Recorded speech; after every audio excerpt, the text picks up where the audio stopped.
بسم اللہ الرحمن الرحیم۔ السلام علیکم۔ اللہ تبارک و تعالیٰ کے نام سے شروع جو بڑا مہربان نہایت رحم کرنے والا ہے۔ ہاروت و ماروت کون تھے؟ بابل کا کنواں کہاں ہے؟ اور ہاروت و ماروت کا جادو کس طرح کا تھا؟ یہ وہ پراسرار سوالات ہیں جن کے متعلق ہم آج کی اس ویڈیو میں آپ کو بتائیں گے۔ پیارے دوستو، ہاروت و ماروت کے متعلق بنیادی طور پر دو طرح کی روایتیں ملتی ہیں۔ ایک وہ جو قرآن و حدیث اور تابعین کے اقوال میں موجود ہے، اور دوسری وہ جو توریت و انجیل اور اسرائیلی روایتوں میں آئی ہے، جبکہ ان اسرائیلی روایتوں کی بیشتر علماء اور مورخین نے تائید کی ہے۔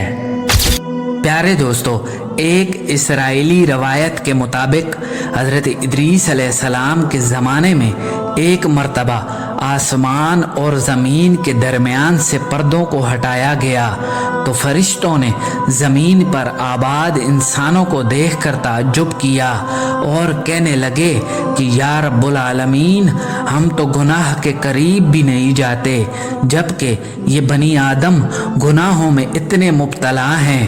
اگر ہم ان کی جگہ ہوتے تو کبھی بھی تیری نافرمانی نہ کرتے۔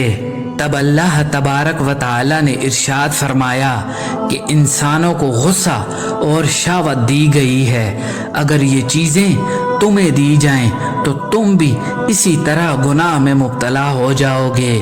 لیکن فرشتوں نے کہا کہ ہم ایسا ہرگز نہ کریں گے۔ لہٰذا اللہ تبارک و تعالیٰ کے حکم سے فرشتوں نے اپنی جماعت میں سے دو بہترین اور عبادت گزار فرشتوں کو چنا، جن کا نام ہاروت اور ماروت تھا۔ پیارے دوستو، اللہ تبارک و تعالیٰ نے ان دو فرشتوں ہاروت و ماروت کو انسانی فطرت اور شہوت دے کر زمین پر بھیجا، اور وہ شہر بابل میں دو خوبصورت انسان بن کر اترے اور قاضی کے کام پر مقرر ہوئے، جہاں وہ لوگوں کے درمیان فیصلے کیا کرتے تھے۔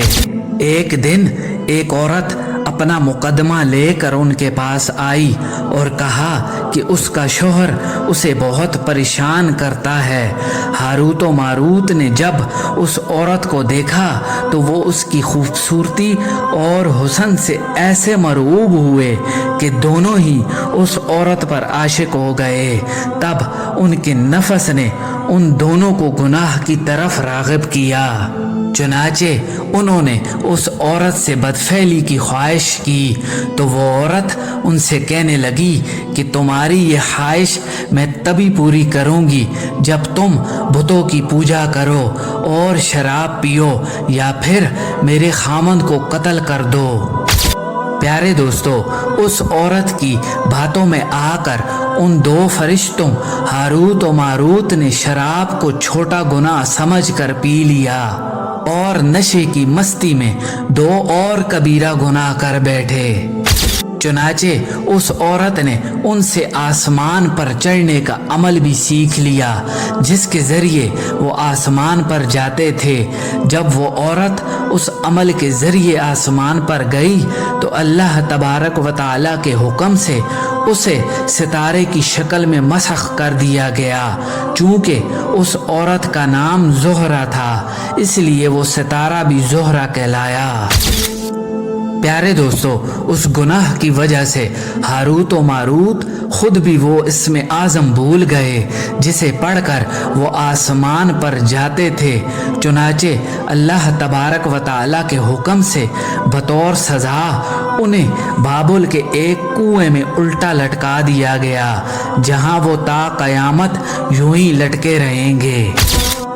پیارے دوستو، یہ تو تھی ایک اسرائیلی روایت جسے امام ابن کثیر اور فخر الدین رازی جیسے مفسرین نے ایک افسانہ اور من گھڑت کہانی قرار دیا، اور وہیں امام سیوطی جیسے علماء اس روایت کو مستند مانتے تھے۔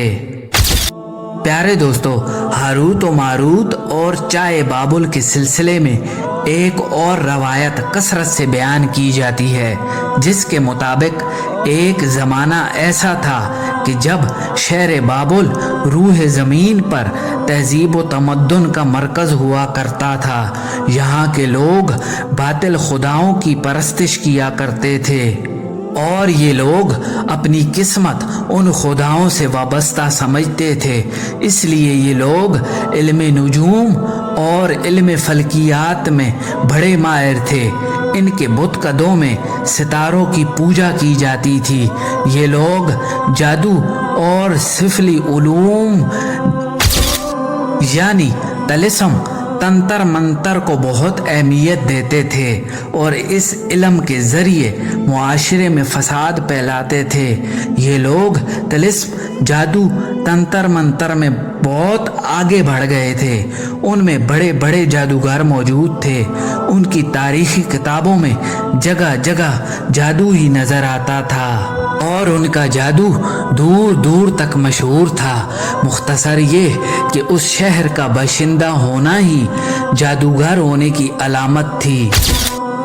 प्यारे दोस्तों, जब हज़रत सुलेमान अलैहिस्सलाम की हुकूमत आई तो आप अलैहिस्सलाम ने उन लोगों को इस शिरकिया अमल यानी जादू वगैरह से रोका और उनकी जादू की किताबों को एक जगह जमा करके अपनी अजीम कुर्सी के नीचे दफन कर दिया ताकि इस फितना अंगेज़ इल्म का जड़ से ख़ात्मा हो जाए।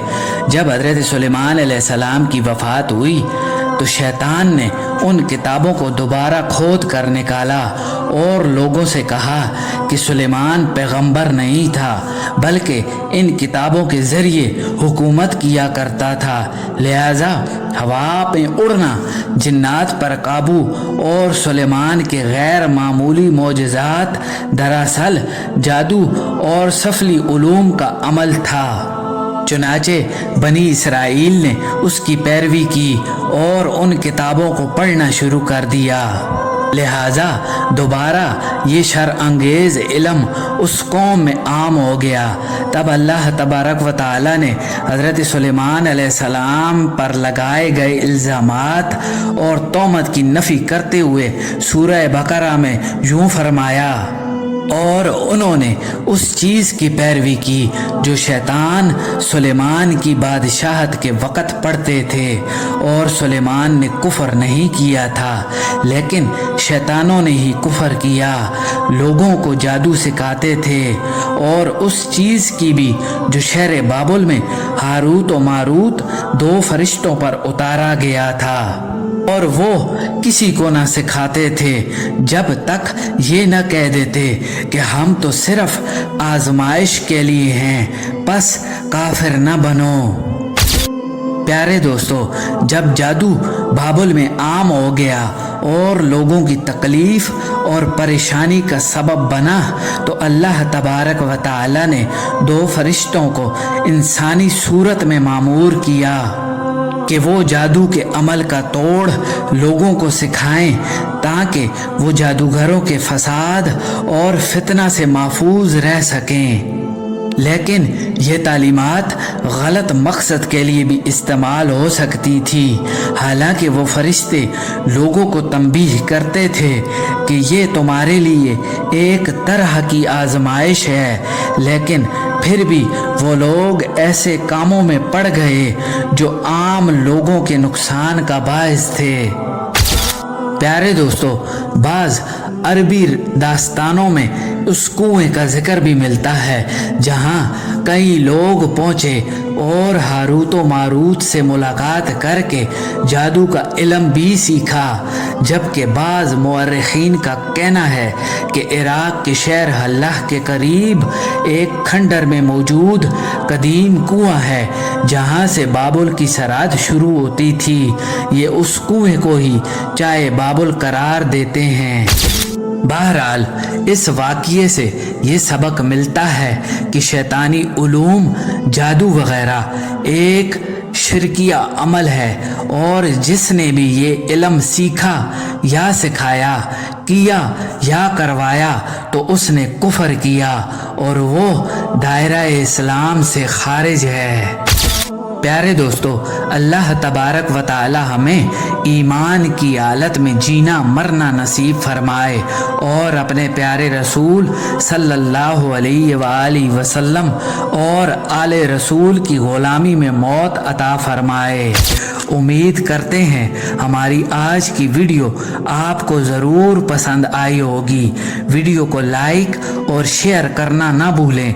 मज़ीद इस तरह की मालूमाती और इस्लामिक वीडियो देखने के लिए हमारे चैनल इस्लामिक लाइट्स को ज़रूर सब्सक्राइब कीजिए। मिलते हैं एक नई वीडियो के साथ। अल्लाह निगहबान।